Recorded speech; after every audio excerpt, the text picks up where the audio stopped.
Ella, RC, how are you? I'm good. I'm cold. I It's am cold frigid. too. I'm free. Actually, this is that kind of weather right now where it's like, I know you had to have this in Oklahoma because in Texas it's like cold but not. So like you don't know whether to wear shorts or pants or what. So it's kind of crazy. So I'm not Oh, like I'm kind of like I'm cold and I'm like I'm getting like the cold sweats too, which I hate. So anyways, I absolutely hate that yeah. feeling. So anyways, I've got how my have you been fuzzy doing? socks on and my fuzzy sweatpants on and a blanket and then a t-shirt. So I'm all decked out in my finest winter clothing. So And you're and ready you're for and this. your hashtag not sponsored official Flux Destiny merch that Yeah, you're my wearing. yeah, So, my Flux merch. well, it's good to see you, and it's good to see everyone. Welcome to the first map event that we're doing for Flux Destiny. A few months ago, I revealed the whole world map, and that was such a cool event. I had a great time doing that and sharing that with you guys, and thank you to everyone who came to that event and who got maps and who just had a lot of fun with it. There was a lot of time, as I mentioned before, that was 6 years in the making. The whole world map was a big, big deal. So when we were in the middle of preparing for like this event, Ella and I were talking. We're like, okay, we're gonna do these map events where we like address each country in Flux Destiny so that you can know more about the world, but also it'll help you with your own OCs, right? Because you'll know more about these countries and everything. And it's so interesting because we were like, okay, let's address them in like batches. Like we'll do batches of 3. But as we started putting this presentation together, I was like, there's just no way. There's just too much. Every country has so much in it that there was no way that we could cover all the 3 countries at a time. So Yeah, let alone two countries let at a alone time. 2. Yeah. So I've got a presentation for you guys together, and we're gonna do a. Should I wait and let it be revealed, or should I say what country it is? Let's wait. Let's wait. We'll rename the title of this video too after the video, Okay. after we Okay. do the live, and we'll like put them all together and stuff. Let's do all the announcements and stuff first, and then we'll I know reveal there's what some I country know we're there's doing. some friends of mine in here who are going to be excited about this one. So, anyways, so yeah, so I'm going to start. We're going to talk through it, and if you're new here, welcome. I'm RC Helix. I'm the creator of Flux Destiny. This is my right hand, my spirit animal, everything. Ella. I'm your spirit animal. Yes. Oh no. Ella, who is with me through thick and thin, and so we have worked very hard together on this. So I'm really excited about this. So I'm going to switch over to the presentation, and then Yeah, hopefully, before you do, let me yeah. say one thing. We have in the description, first of all, we've got the last video. It's not in the description, but you can go watch it. And then in the description of this video, we have what we're calling like the OC map, which is basically like you can go in and you can get a pin for your OC or yourself, I guess. And you can put yourself on the world map wherever you want, wherever your character's from, or wherever you feel like you're represented. So that's in the description, and Lauren or Lana will post it here too. And that's just kind of a fun thing that we're doing. You don't feel like you have to, but then also you can go check out our wiki and see everybody's pins that are already on there, which is pretty cool. So they'll drop that link as well here in a little bit. So I just wanted to say that before we get started. I'll say it at the end too. But that's my like one little that's my one little piece tonight. So okay, now you Well, can get started. thank you guys who bought pins. Yeah, you can see your pins on the wiki, which is really cool. And so we'll drop that in the chat too. Okay, so I'm going to start the little presentation here. Hopefully this works. I've been testing it like crazy. So, okay, so that works. So let me zoom in just a little bit. So that, okay. All right, and then let me make sure this is, sorry, hold on. Okay, I think that's right now. Okay. Oh, our bubbles are here. Last time we did I this, it was told just you. faceless. I know, that's why I wanted to make sure the bubbles were there. Hold on. Sorry. I have to like to have my like thing on this screen so I can read my notes and stuff. I have to do this. I'm sorry. I had it set, but now it's not working. Okay. Okay, I think that'll work. Okay, there we go. That'll have to do. Okay, everyone can see it. That'll have to do. The show's got to go on. The show's got to It go looks on. great. It Thank looks you. so good. Thank you. Great title page. So anyway, so welcome to the Nation event. Again, if you're new here at Flux Destiny, if you're new, Flux Destiny, welcome. Flux Destiny is a long-form manga series, tabletop RPG, and a science fantasy universe fueled by karmastry, which is our karma-based power system that bends reality, rewiring cause and effect. And we had a really successful Kickstarter last year that got our manga started. We hit 160% in less than 48 hours. We got awarded a project we love by Kickstarter. We've got an awesome Patreon and a really awesome Discord community of Flux Destiny fans who love making OCs and going into the story itself. So there's all sorts of ways to get in there, but we'll get there at the end of the presentation. Okay, if you are new, just a quick slide about what is karmastry. Karmastry is a unique magic system of the Flux Destiny universe, allows people to bend reality and perform feats beyond imagination. And so it takes place in Fortuna, which is the nation at the center of all karmastry, and it shapes everything from tech to culture. It's pretty awesome. Karmastry users fall into different factions, escape artists, ink fighters, special agents, and clockbots. We have this really cool starter kit that explains everything about Flux Destiny, and there's a beginner's guide, there's everything. So Lana will drop that in the chat so you guys will be able to see it, and you'll be able to read it. Yeah, so catch up quick before we keep going on to more slides. Do some quick reading. So I wanted to be sure you had that. There's a great quick ways to get caught up on Flux Destiny that way. I want to thank the United States of Fortuna government and the National Karmastry Authority for providing all this information. These are our obviously fictional organizations within our universe who have provided, so graciously provided information that we're going to be sharing with you guys today. Okay. One thing that you should know is there's a couple things that are referenced here. These are kind of like World Foundation stuff. Is that there's two types of indexes that we use in the world. One is called the Karmastry Affinity Index, and this is called KAI. And so it ranks how much a country builds its world around karmastry. It should not look at it. It's not meant to say a country is better or worse. It's not like saying this country is better or worse than another one, but rather how much karmastry is integrated into their world, into their culture. And so there's some that's like a low affinity, and then there's high affinity, which is like Fortuna, for example, or Valor, or some of these other countries that have very high affinity for karmastry. So when you see that term referred to in our presentations, that should make sense for you. The other thing is to know global power rankings of countries within Flux Destiny. It goes anywhere from local states all the way to superpowers. For context, Fortuna, which is the main country, which is inspired, it kind of represents the United States. Canada is obviously like a superpower, and then other countries, depending on the kind of karmastry, the military, economic, they all have different types of power rankings based on that. So I just wanted to share that real quick first. Okay, so if you have seen, this was the main map that we introduced a couple months ago that shows the whole world of Flux Destiny. Flux Destiny takes place on Earth in an alternate universe. So the land masses should look somewhat familiar because there's a little bit of familiarity on how the land masses work to our Earth, but there's obviously things are very different in the Flux Destiny world. Namely, a missing continent called Mu that is now sunken in the ocean, and it plays a big part in the Flux Destiny universe and in the manga series itself. And you'll see it over there all the way to the right of the screen. Ella, I think your mic is buzzing a little bit, just letting you know. Oh, sorry. It's all right.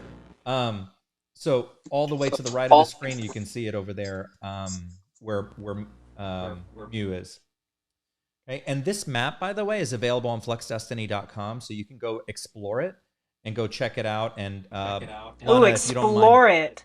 yes, you can go to explore it, so you can go You check it get out to yourself. zoom in, see all the Yeah, it's really zoom over. cool. We need a Google. You know what we need is like a Flux equivalent Google Earth, so you can Google like Earth, fly that's right. down. One day, one day. One day we'll get there.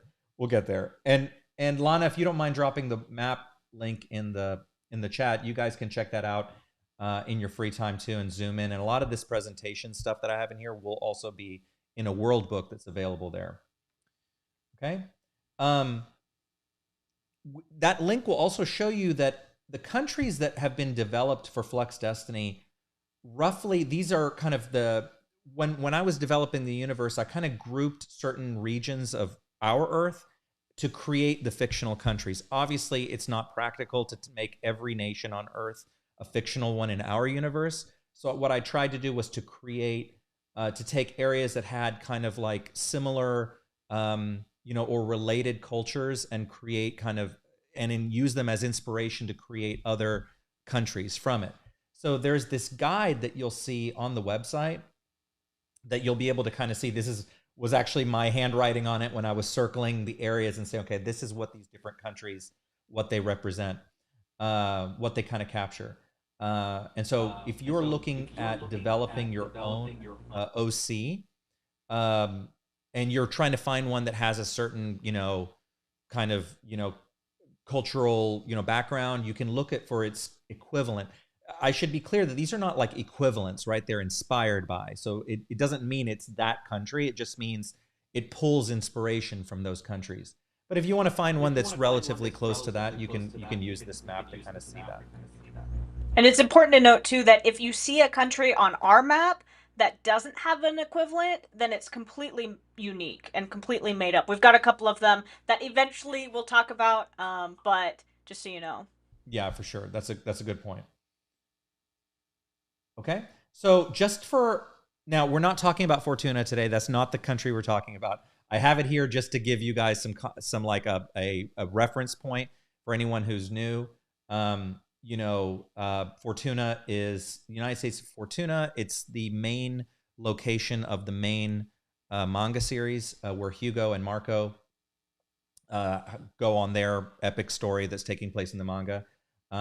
This is also available on the website, but I just kind of wanted to ground you by, we talk about Fortuna a lot because Fortuna is kind of the center of the karmastry universe in this world. It's like if like Hollywood is, the ground zero for like the film industry in the world, it's the same thing for karmastry, right? It's like you think of Fortuna.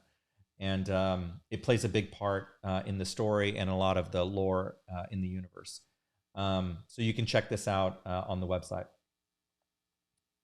Okay, here's just a map of Fortuna. Now we have the map making process and putting this whole universe together has been insanely extensive. Just the whole process has taken about 6 years just to develop the main parts of this world. Fortuna alone took a long time. I mean, you can see that even the highways, the names, everything took a lot of time to get there. I wanted to share this too, just for grounding purposes, but to show you that every country I took a lot of care in making sure that was carefully themed. Fortuna has like an astronomy theme around it. And so the cities and special places, they're all named after, astronomical bodies or astrological signs, things like that. Okay, so today we're talking about BRAVURA. So I know a lot of you are going to be excited about BRAVURA. I know that my favorite country to mispronounce. It's my favorite one. It's okay. It's okay. I know what you mean. It's the thought that counts. I'll get there. Today's the day. Today's the day on it. Today is the day. So I'm really excited to talk about BRAVURA. It is a country that is really, really important in this universe. Looking at the map here, you can kind of see its location on the globe. It's located on the continent. That continent that it's located on is called El Dorado. So BRAVURA is the beginning of the southern continent. And so Fortuna, which is right above it, is in the northern continent. And you can kind of see it here sandwiched between 4 different areas. One is obviously Fortuna. It shares an important border with that. Pandemonium, which is a region that a lot of you may know of. It's kind of a region of anarchy. It's not a organized state.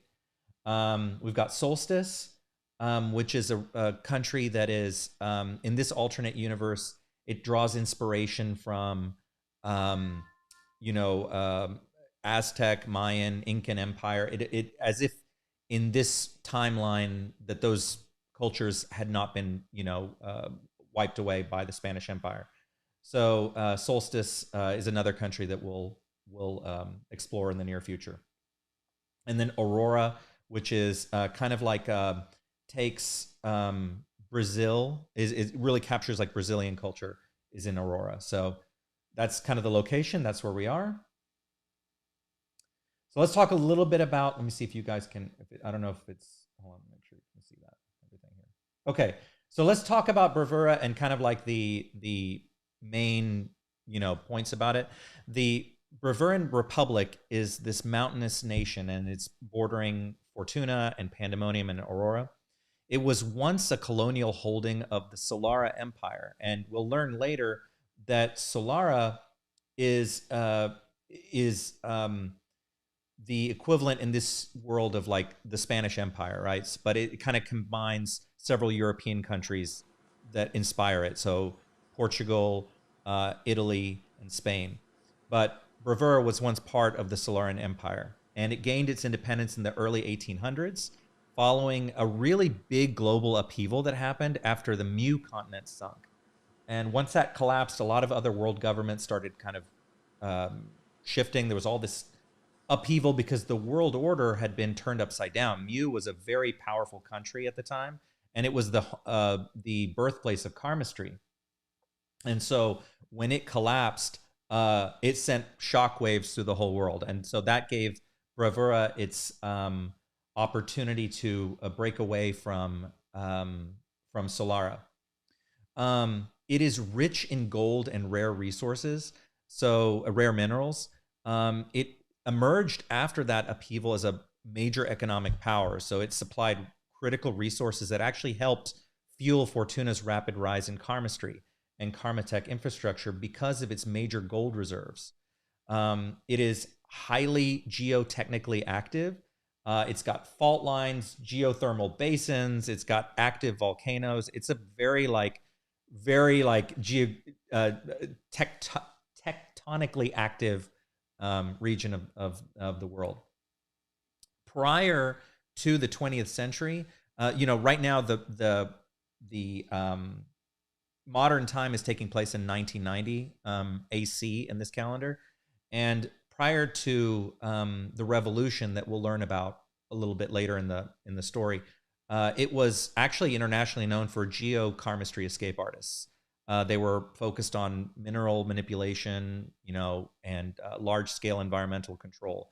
But there was some history in Bravura. I wonder what happened. I wonder what went down. So yes, I wonder. We'll see what happened with it. So it's about 95 million people. The capital is San Calderon, which locally it's known as El Caldero, which is, you know, the cauldron. So we'll learn a little bit about that. It's now a military dictatorship run by an escape artist, and we'll learn about him in just a bit. You know, you obviously refer to people from Bravura as Bravuran. In terms of its karmastry affinity index, it's what's called a type 1R. There's 2 type 1s. There's a type 1R and a type 1S. Type 1R is like when it's like restricted affinity because the government restricts it. Like it's not because people, you know, no, and we'll learn why it's restricted in just a bit. It's known for gold, ink fighters in particular, and there's a reason for that, and Taurus smiths. The currency is the reserva, and our notable characters that we're going to learn about, obviously Marco and his family are from Bravura. So this is kind of the overview for it. So before we go too much further, I don't know if you are going to talk about this a little bit later, but I know that this country is really important to you, you know, for like a lot of different reasons. Obviously, you're very passionate. Obviously, you know, this is part of your own heritage and stuff like that. So I don't know if you talk about that later, but I just wanted to Oh, like well, I totally forgot. So I'm glad you bring it up. I happen to be half Cuban. So the later we'll talk about the countries that influenced bravura, but it covers when you look at um, the countries that inspire bravura. It's covered by all the major Latin American countries, Mexico, Cuba, Argentina, these kind of areas that are Latin and South American countries and former Spanish colonies are what cover bravura. The when it came to the like government itself, it's obviously was definitely inspired by events in Cuba. You know, my family was heavily impacted by Castro taking over Cuba, and so there are notes of Castro in here, and so I use that as an inspiration for it, for what happens here. So, and when we get to the leader of bravura, we'll learn more about him, and I'll explain more about what inspired it. Marco and his family. Marco was born. Marco's one. If you are not familiar with Flux Destiny, he's one of the main two characters of in Flux Destiny's manga. He is a creative escape artist. His heritage is Bravuran, but he was born in Fortuna, so he's the first of his family who his family had left Bravura because of the revolution, and he was the first of his siblings born in Fortuna. We're just about to hit his chapter in the manga, so I'm really excited about that. Marco, I'm particularly close with. So Fortuna, sorry, my bubble is covering this over here. I'll move myself here. I might move my bubble around a little bit so it doesn't cover up what the screen is saying. So let's talk a little bit about. yeah, come over by me. I'm I am. Look, I'm lonely. right next to you. Aww. I'm right next to you right now. So Bravura's geography and topography, obviously, like I mentioned, it borders Fortuna, Pandemonium, and Aurora. It's bordering with those countries is incredibly significant because with Fortuna, it has very close economic ties because a lot of gold was shipped over to Fortuna, sold to Fortuna for the purpose of creating Tauruses, Karma Tech, things like that. So there's a big connection there. And then when we get to the Ink Fighters in a while, we're going to see the connection between Pandemonium and Bravura in terms of the Ink Fighters. It's mountainous, like I said, volcanic, very active. It's got high peaks, icy ranges, lush valleys, active volcanoes. It's important to note that Bravura, despite all the volcanoes, and that it's not, I don't want you to walk away with this idea that it's a hellscape. It's not. It's actually a very beautiful country, but it's just very, think of like, and I'm going to share some photos in a minute, but it very much like the Andes Mountains. Think of, and I'll show that kind of photography in a minute to show you. But it's a very difficult country, like topographically, and that's one of the reasons why the name it was chosen for it. Okay, so let's go here. So why is it called Bravura? So during the Solaren Empire's viceroyalty over the region, Bravura was named because the boldness, intensity, and daring it took to conquer that region and to control it. Obviously, there was a lot of obviously gold was one of the main influences that of the empire building at that time, and so Solara controlled that region for some time. It is a absolutely gorgeous terrain. It's just very mountainous and very, like I said, volcanically active. The extremes define the people and the geography of the country. Okay. So, by the way, the photos I'm going to show now, these are like mood board photos. So I went through Google and I was looking at Google Images and picked photos. I worked my best. I don't think there's any AI images in here. I certainly didn't generate any. I just looked on Google Images for stock photography. If there is an AI generated image in here, it was completely unintentional. You know, nowadays it's very hard to tell anymore. So I'm just telling you that I did my very best to just pick stock photos. You didn't from here. go to Bravura and take these photos. Yeah, I did. Come and on. I did not go to Where's Bravura the to take these effort? photos. I did not. I did not. Okay, so the next I have a few photos. I'm going to share with you kind of a mood board to show you kind of what Bravura feels like. So we've got these, you know, and like I said, took a lot of inspiration from, and it's varied because if you look at the map of Bravura, not only does it have kind of this spine like Chile does, you know, Chile has the Andes mountains that kind of go down the side.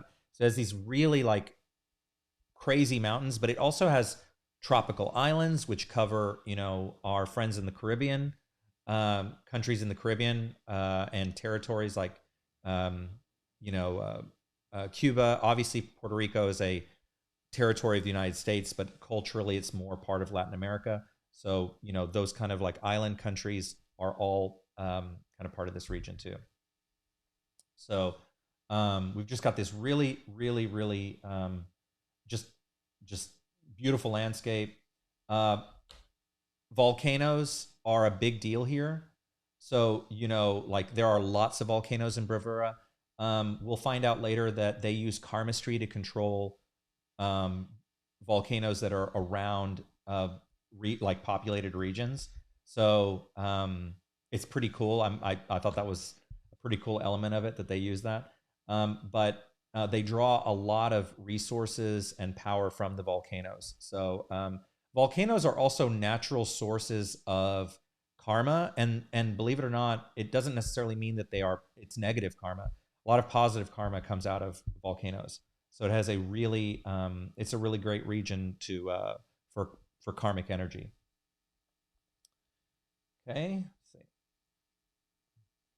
Obviously, you know, because of that, I found a lot of these like great photos about like I love the photography of lightning, like volcanoes with lightning. Whenever lightning, that kind of effect, I don't know what it's called, but it reminds me very much in this universe.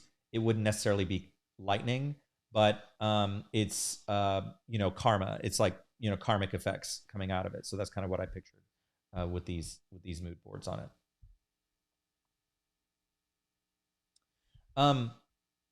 In terms of like the cityscapes, so obviously when we learn a little bit more about the revolution later, we're going to learn a little bit about how a lot of Bravura is frozen in time. So, you know, Ella mentioned earlier what my own personal, from my own family's inspiration behind this. You know, like I mentioned earlier, my family's from Cuba. Cuba is a country stuck in time. It's a very fascinating place. I still have family there. It is a very, very unique place, but it's not just Cuba, right? That's not just the main inspiration. Like I said, it draws amongst all of Latin America, but you'll see that particular element of things kind of being frozen in time is brought in from that element of it. But when we talk about like kind of cosmopolitan, large scale like metropolises like, you know, Mexico City, things like that, that's when we learn more about the capital city, has more of that flavor on it too. Okay. So let's talk about gold and Fortuna. Hold on, let me get this centered right on. Let's do it. Let's talk about. It's about time. It's about time somebody talked about some gold. This is my favorite It's about part. time. And by the way, Ella, stop me if I need to. If you want me to say anything, if I'm missing anything, but if you're missing, yeah, I'll bring the hammer down about the gold, about what I think should be said. So, gold. That is bravura. Is gold? It runs in its veins, and it is the leading gold power of the whole world. It has massive gold reserves and rare minerals. It once very actively fueled Fortuna's karmastry expansion at the time when the two countries were, you know, were both democracies. After Bravura fell to a military dictatorship, things changed. They still have a relationship to sell gold to Fortuna, but it's a lot more strained because of the you know, difference in how they do politics. That said, and we'll get to this in a bit, it's a hotbed of tourist production. So I don't want to talk about that yet because we'll get to that in a bit. But despite this, despite the fact that there's all this gold, a lot of the country lives pretty modestly because of the dictatorship controlling the gold resources. So at one time, it was a country that got to enjoy the economic, windfalls of gold. But ever since the government, the revolution, things have changed, and it's really amazing. Drawing back to the Cuban references, and there's also other Latin American countries that have also gone through these kind of military dictatorship revolutions. It's really fascinating to see what happens. My own grandfather in Cuba had his own store, and when Castro took over, he nationalized everything, took over all the businesses, took everything from my family. They lived in. My mom grew up in Cuba during the time of like the Cuban Missile Crisis. She worked the sugarcane fields. She had to do a lot of stuff that was very, very military dictatorship kind of stuff. And eventually, she got to escape Cuba and come to the United States. But that you'll see that really impacting a lot of the other things in terms of at least the government part of modern bravura. And also how potentially it'll affect our co-protagonist Marco. I wonder. Hmm. I wonder. I wonder what impacts that's going to have. Okay, so before the revolution, Bravura was a democratic republic. It was a world famous geokarmastry escape artist hub. Um, they specialized, like I said, in environmental control, structural stabilization. They were known for science and discovery, not spectacle. So it was very much it was all about the gold. I just have to keep going back to that. Now, after the revolution, and what was called the Golden Revolution, the dictator, who we'll learn about in just a bit, Raul Zayas Pizarro, was a scientist, and he was actually an escape artist. And there are actually escape artist academies in Bravura. He studied in Bravura. But he had discovered. Well, I'll wait till we get to that slide in a second. He's the source of the revolution, so obviously inspired by Fidel Castro.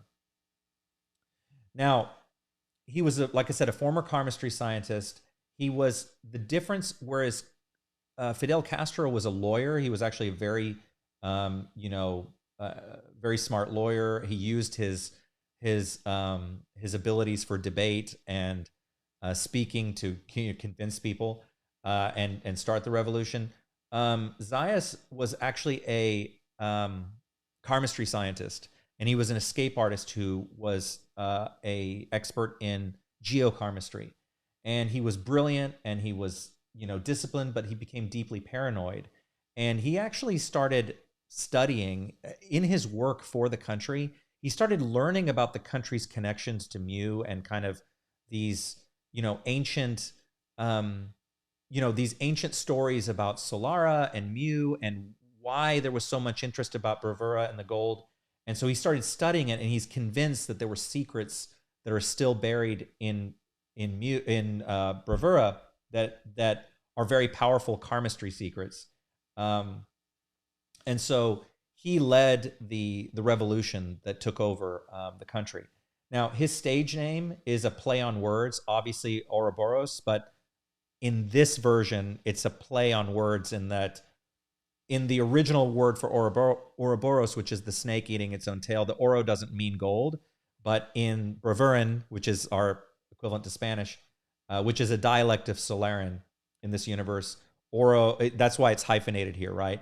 And it's gold and boron, right? Which a boron is actually a control stabilization element that's used like in nuclear reactors and things like that. And so he's obviously a scientist geek. So his name is a combination of the two words. It's a play on words for it. And his whole philosophy is actually about control. And so that's why that's kind of integrated into his stage name. A dictator all about control? Come on. What? What you are? But yeah, you're I right. am just hitting huge creative notes here, right? No, it's important. It's important. You guys will see on this next slide. You'll see. So whenever he took over the country, there was a lot of major things that happened, and this is for a lot of you who have characters who are based in Bravura. You're going to want to pay attention very closely to this part, because when he took over the country, it radically changed. What he did was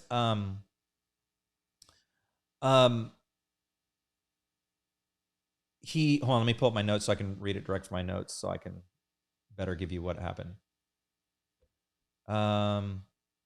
Okay, so in the decades following the revolution, Zayas reorganized the Bravuran state around strict karmastry containment and internal security. Because of his like persistent paranoia, he had multiple, over the course of his multi-decade, rule over Bravura, he had multiple failed coups, multiple assassination attempts. They all failed. But the reason that Bravura went from being a karmastry country to a escape artist country to one primarily run by ink fighters is that he knows that escape artists have the ability to directly manipulate karmastry, right, and karma and reality itself. And so what he did was outlaw it.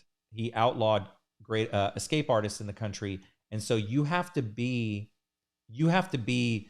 sanctioned. You have to either work for the government or be part of the military to be an escape artist in this country. And it's part of the control. Actually, the top level of control of the country are all escape artists, which is only adds to the, there's this cultural, headbutting between escape artists and ink fighters naturally. But then Bravura, which is controlled by escape artists, but primarily protected by ink fighters, it's got this huge ink fighter army. It creates all sorts of like natural, conflict between the two types. Low-level karmastry infrastructure kind of use is okay, but Bravura is mostly powered by electricity, not karma like Fortuna. So, and that's on purpose. They are very different than Fortuna in that Fortuna really celebrates escape artists. Bravura celebrates ink fighters, right? So it's very, very, very distinct in that sense.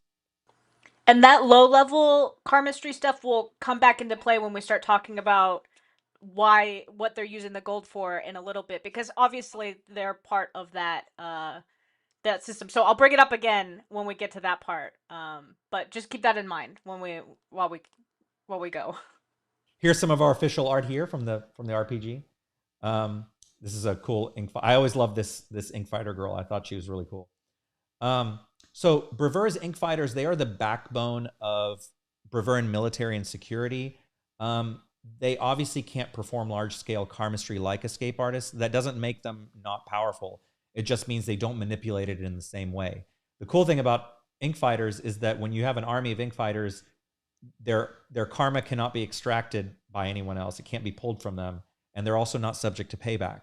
So it makes them very powerful as a military force, because the types of ink fighters, the different types of projectile ink fighters, the augmented ones, go down the list, they all have very powerful karmastry. And when you're backed by a large government like Bravura, who has all this money and gold, you bet that these guys have the best, the craziest sigils, right? The most powerful sigils. So these guys are like, they're not to screw around with.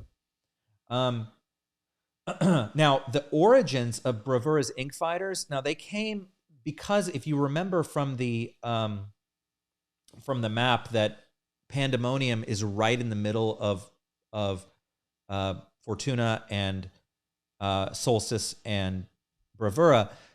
Pandemonium is a country also that is like, not a country, it's a region filled with ink fighters, because that region, and we'll learn more about it later, the flow of destiny there is all screwed up. You can't perform karmastry like normal there. So escape artists are almost like useless there. They cannot if they try to practice karmastry, it can backfire. There's all sorts of bad things that can happen if you try to practice karmastry in Pandemonium. There was a large scale new karmastry related accident that happened. It's a major world event that happened there that created Pandemonium. And so many refugees from that region tried to escape this. Like, now Pandemonium is a hellscape. That is a hellscape. It's not a place you want to go. Like, no one's like, hey, let's go visit Pandemonium. No one wants that, right? It's like Mad Max, right? All those people who were in Pandemonium tried to many of them tried to escape to Fortuna and were turned away at the border. Fortuna has a very strictly controlled borders. Clockbots were created especially to control the borders between Fortuna and Pandemonium. So it's not a border where you can easily get into Fortuna from there. So a lot of them were actually welcomed into BRAVURA, and they brought their expertise there, because if being able to practice karmastry, ink fighting in a region like Pandemonium means that you're doing it in the most difficult environment, right? The most difficult circumstances. And that means you are really effective at what you do. And so BRAVURA was like, okay, great. We'll take your ink fighters. They brought them in. So there's a lot of cross BRAVURA Pandemonium culture there. And, there's a really close relationship between the two. So those like fierce ink fighters that came from Pandemonium have since mostly, settled in BRAVURA, and they're part of that culture. Okay. It's so interesting how Fortuna, as such an escape artist haven, like in the world, is surrounded by so many countries that are not escape artist friendly. It's very interesting. It's very interesting, isn't it? Very interesting. Almost, one would say, almost purposeful. Whoa, you would think I just report the news, Ella. I just report the news. This is all. Yeah, we're just messengers. That's right. Now, before I move on to this, one note about clockbots is that clockbots are when you look at a country like BRAVURA, clockbots are not as advanced as the kind of clockbots you're going to see in Fortuna, for a number of reasons, because it's just for a number of reasons that would make sense. But they do have their own clockbots, but they probably are not up to snuff against someone like Fortuna's clockbots. Now, ink fighting is a huge culture. What's so interesting was when Zayas took over BRAVURA and turned it into this dictatorship and outlawed escape artists, he created a culture of ink fighting, right? That everyone was so about ink fighting. It's about culture. It's integrated into their culture and as entertainment. So in BRAVURA, ink fighters are national icons who are equivalent to escape artist celebrities in Fortuna. They have massive arenas where they, battle. There's huge money, sponsorships, and betting. There's a lot of international fighting competition, not actual fighting, but competition between ink fighters in Fortuna, in Pandemonium, and in BRAVURA. So they travel and do ink fighter circuits in different regions, and it's a big thing. There are obviously sanctioned and underground matches.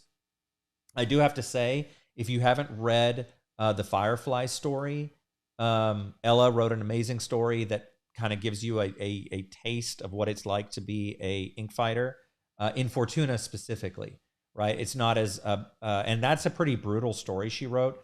It gets way more brutal in places like he's lucky. He's lucky with his outcome. That's right. So think like the UFC, things like that. That's what you're thinking about when we talk about ink fighting in this case. People are really proud about this. It's so deep in their culture. It's like soccer, right? Like that's how big of a deal it is for people in Bravura. Okay, so I'm bringing up the Taurus again. If you're new here and you don't know what a Taurus is, I put this little slide up. It's from our presentation, but from our beginner's guide. But because it's kind of important from what I'm about to talk about next. But karmastry is performed. Karmastry by escape artists. Whether you're an escape artist, whether you are an ink fighter, whether you are Clockbot or special agent, karmastry is performed through gold. Gold is the only natural medium that is capable of siphoning and storing karma. So when you see an escape artist like Hugo, we got our boy Hugo there on the left, his famous big Taurus that he wears on his chest. That's what he uses to siphon karma from the environment to perform karmastry. So when we look at this, when we in this situation, when we're looking at Tauruses in general, ink fighters don't use Tauruses to perform their ink fighting. It's actually part of the equipment, like their syringes and needles that are used to create their sigils, which are like the tattoos that come to life. And that's what ink fighting is. I guess I should have put the slide on ink fighting. I forgot that. Sorry. It's in the start guide. It's in the start guide.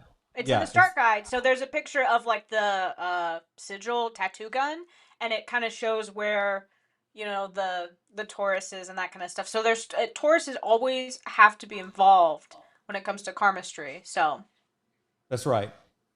So anyways, I bring that up because the Taurus being so important to karmastry and all these things in general.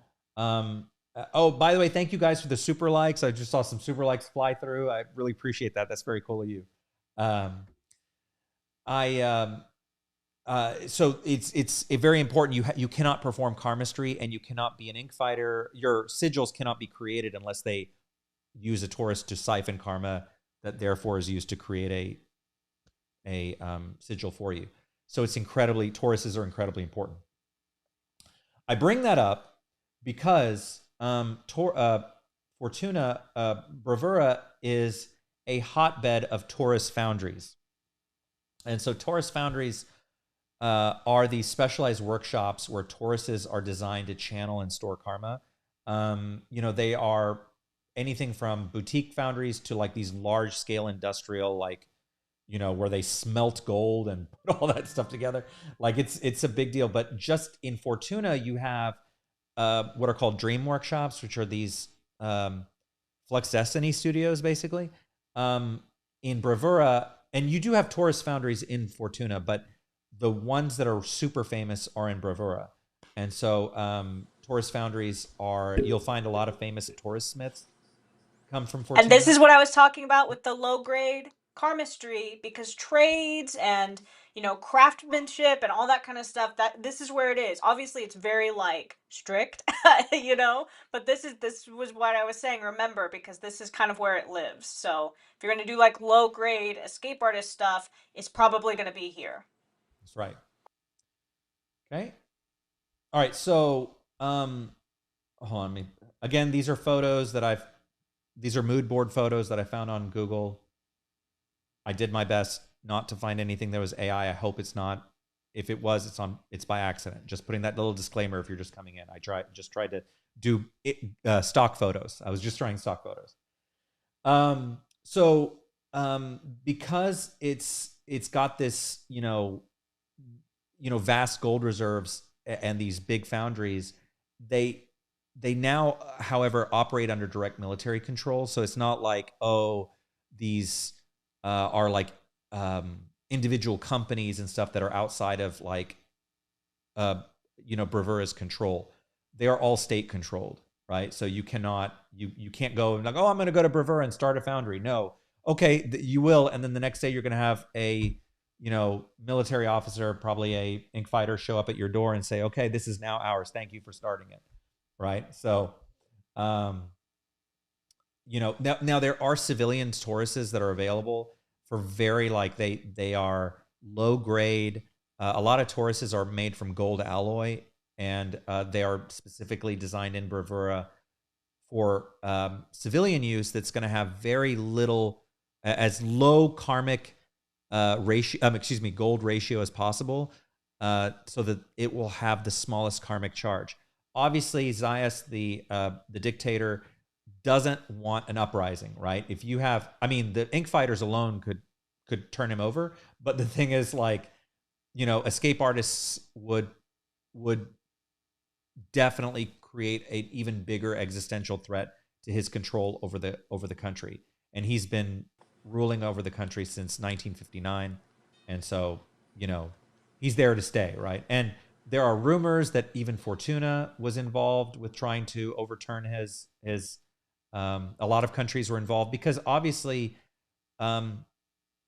with a country that has such deep gold resources, in a world that karmastry is king, obviously that puts your country like in the crosshairs of everyone, right? So his propaganda is about maintaining Bravuran sovereignty, making sure that no one comes and tries to take it, but really he has ulterior motives that I explained earlier. Okay, so these are just some mood boards of I love looking at I love tourist foundries, like the concept of it. Ella, you and I have talked a lot about them, and Oh you know, yeah, I love I them. One of them features in an upcoming game, Circuit Break. We go into a tourist foundry, and it's all about that, and it's very cool. So I I just like them too. yeah, I love the thought of I just love the imagery of just molten gold and the heat and the karmastry they're using to do all this. It's very cool. So it's just really cool imagery. Again, these are just stock photos that I found on Google as part of the image board. Okay, so let's talk about the capital city. I'm sorry, I'm trying to move our faces around here so we don't we're not on top of the so San Calderon is the capital of Bravura. It's colloquially known as El Caldero, which means the cauldron. It's built in a high coastal basin between two active volcanoes. There's actually twin volcanoes in the region, and the karmastry is used to control those volcanoes to make sure that they don't, erupt and take out the city. The San Calderon is a huge city. I mean, it's a massive city that goes across the whole bay. If we go back to, hold on, I'm gonna go up a few slides here. Let me see if I can go back to the map. Sorry, thought this would be easier. Oh, here we go. Okay, so you can see here where it's located on the map. Hold on, right here. So it's right here in this bay right here, and there's two active volcanoes right next to it, and it's really cool because the combination of fire and ice in this region is that you'll go from like coastal desert rocky landscapes to like frigid ice covered regions all around it. It's just the meeting of the two types, which I kind of think is very, being, Latin myself, we have a lot of passion and a lot of fire in our belly. We're known, And a lot of coldness in your heart. it. So, so I think that like geographically bringing those topographically bringing those together, symbolically works really well with it. Okay, let me get back to where we were.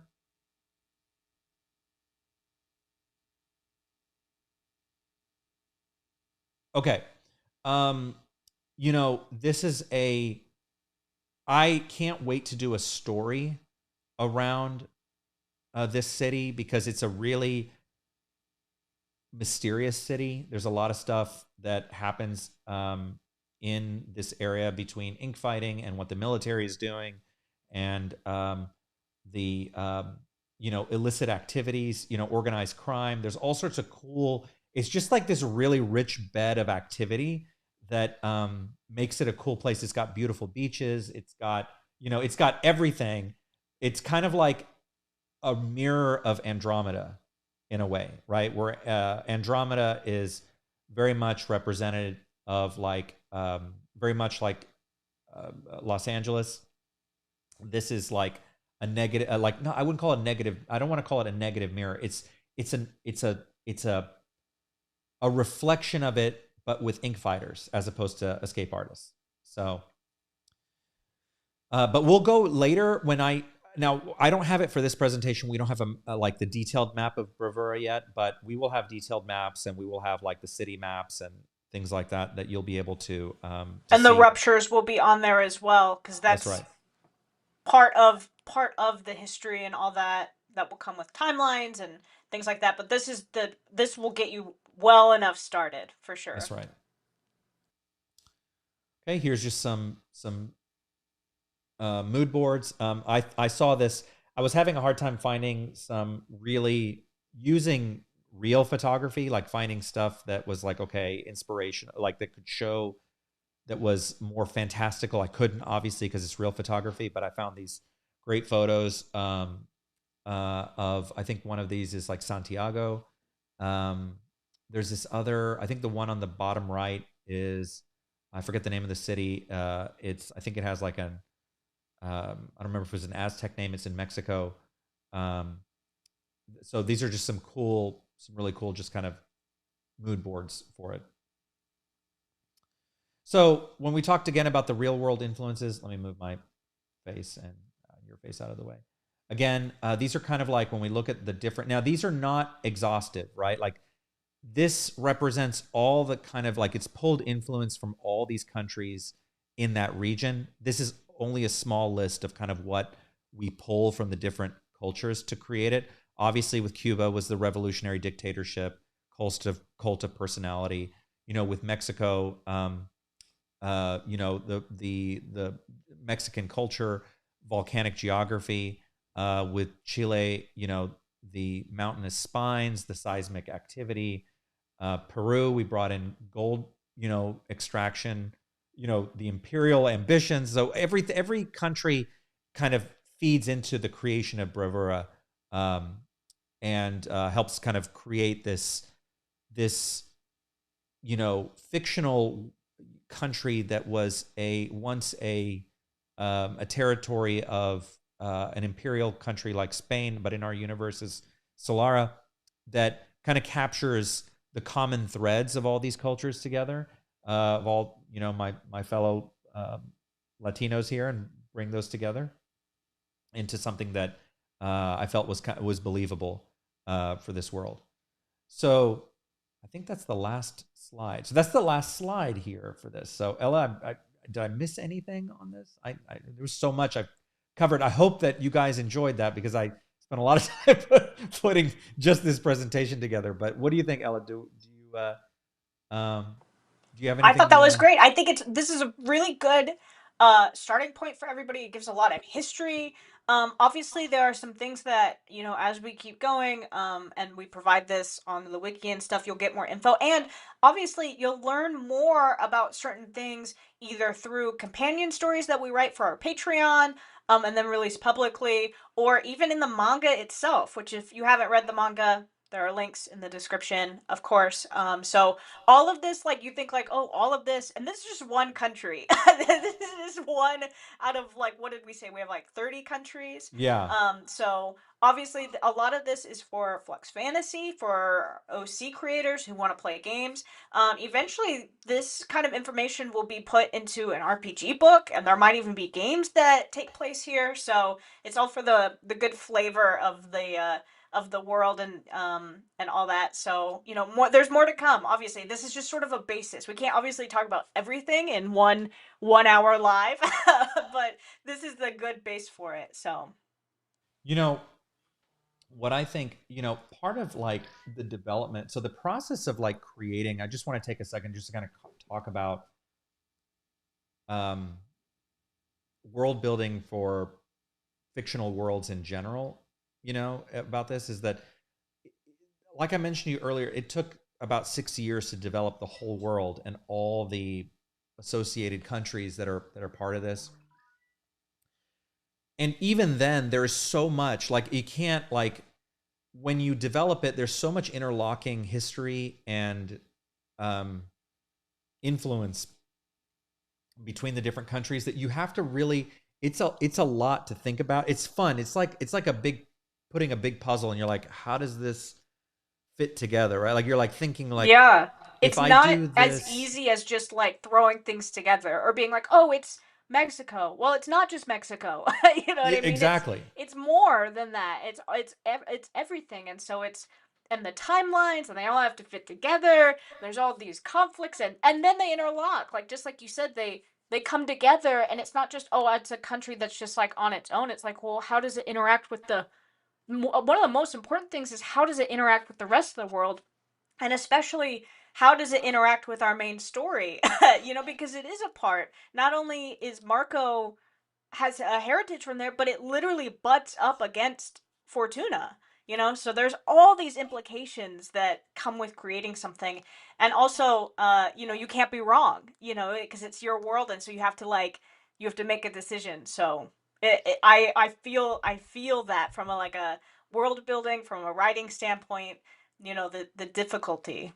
And we have so many Spanish speaking fans of Flux Destiny that's another reason why I wanted to do this country first was for you guys.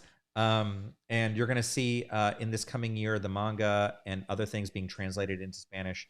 Our Discord server has its own Spanish main chat, and we're going to be expanding our Spanish speaking options in there. But I think that I know that there's other folks in here who are building their own worlds or their own stories and things like that. And I wanted to kind of give you this is one of those things that um, is what's really important to take away from this, from my own experiences building this universe, is that it's very easy to have that thing where it's like it's in your head, right? Like you've been developing the world, it's in your head. And then once you commit it to paper, like it's scary, right? Committing it to paper because you have to decide. And a big part of being a creator is your ultimate job is to make decisions, to be like, okay, I have all these cool possibilities. And in my head, Bravura as a country, for example, can exist as this thing that has all these cool elements. But until it's edited together and decided as a actual, um, you know, lore, lore accurate country for the universe, it's just an idea, right? So getting the ideas down and putting them down on paper and committing to them is also freeing. Ella's very good at getting me to like commit. I'd be like, okay, it's time to commit. So go ahead and commit. It's okay. It's okay. Go ahead and commit. And and I'm and always like, okay, so I set the next map event. You have 2 weeks. yeah, exactly. Exactly. And I was like, all right, I guess I have to make some decisions now. So it is really involved. I hope that you guys who are building your own stories and universes can get some inspiration from this. And one side of my mouth, I'm talking about like committing. The other side of my mouth, I want you to feel that you also should not settle, right? Like you should develop until you feel that it's right. But there's a point where you got to go, okay, I got to go. Like we got stories to tell, right? We can't do this forever. So um, I um, uh, I'm looking forward to our next ones together, our next things. If you guys have questions about Bravura, you can ask in the. We have a. Do you want to tell them about the lore thing in Discord? Yes, we are. We have been very busy, so we have not gone in there in a little while, but we are committed to going back in there and answering your questions. In our Discord, we have a lore, basically like Dropbox, where you can go and drop your questions, and then RC and I have a stack of them that we slowly but surely get through as time allows, and then we post the answers in the Discord. So this is a good opportunity for that. Obviously, some of the stuff we might not answer because it might show up in the manga, or it might be secrets for later, or it might show up in a different story that we just don't want to reveal yet. But we'll do that when we can. And this is just sort of an inspiration for you, a good place to start. So I hope that um, you had fun and learned, and because I'm sure it's a lot different than what you thought it might be, which is great. That's the good thing, is that you get to learn all of this stuff. So yeah, please come ask your questions. We'll answer the best we can. Um, Yeah, and if of course, if you have any headcanons or other fun things, you can also put them in the Discord. We've got lots of channels, lots of fun stuff going on, and yeah. And be sure, if you've got a character, an OC Bravuran character, today's the day to show them off. So go in the main chat. Yeah, show Go them show off. off your OC. Marco is a very, very proud of his heritage. So I think you guys should be proud of your Bravuran OCs. So be sure to share. I know some of you guys out there. So be sure to do that. We will do the next. We will schedule another map event, and we will continue to go. I think we're gonna have to do country by country. Ella was at first like, she's like, we have 30 countries. Like, we're gonna have to combine them. I was like, I'm sorry, we're gonna.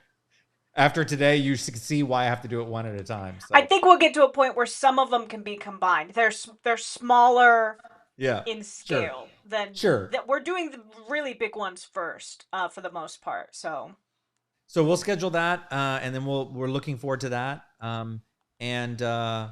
Yeah, we have don't miss. We have our holiday party live on Friday, right? You want to tell them about that? Yep, Just Friday.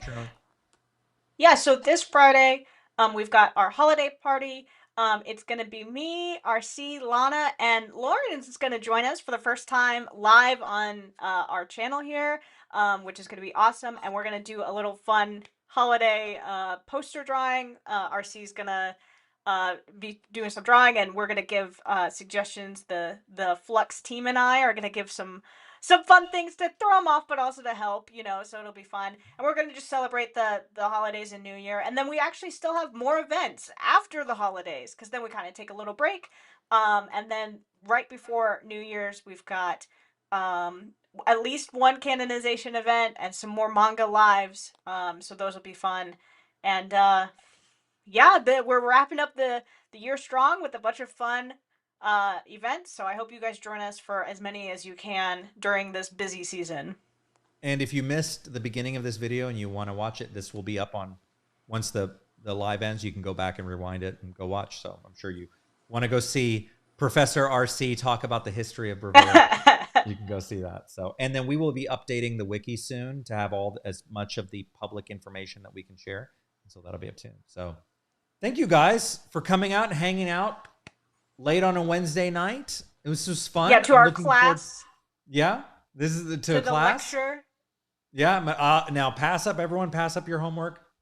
And oh, no, we'll I see. Didn't study. I don't know. I still don't know how to pronounce it. Yeah, Ella, 50% of your grade is based just on pronouncing it properly. Oh, no. I'll fail then.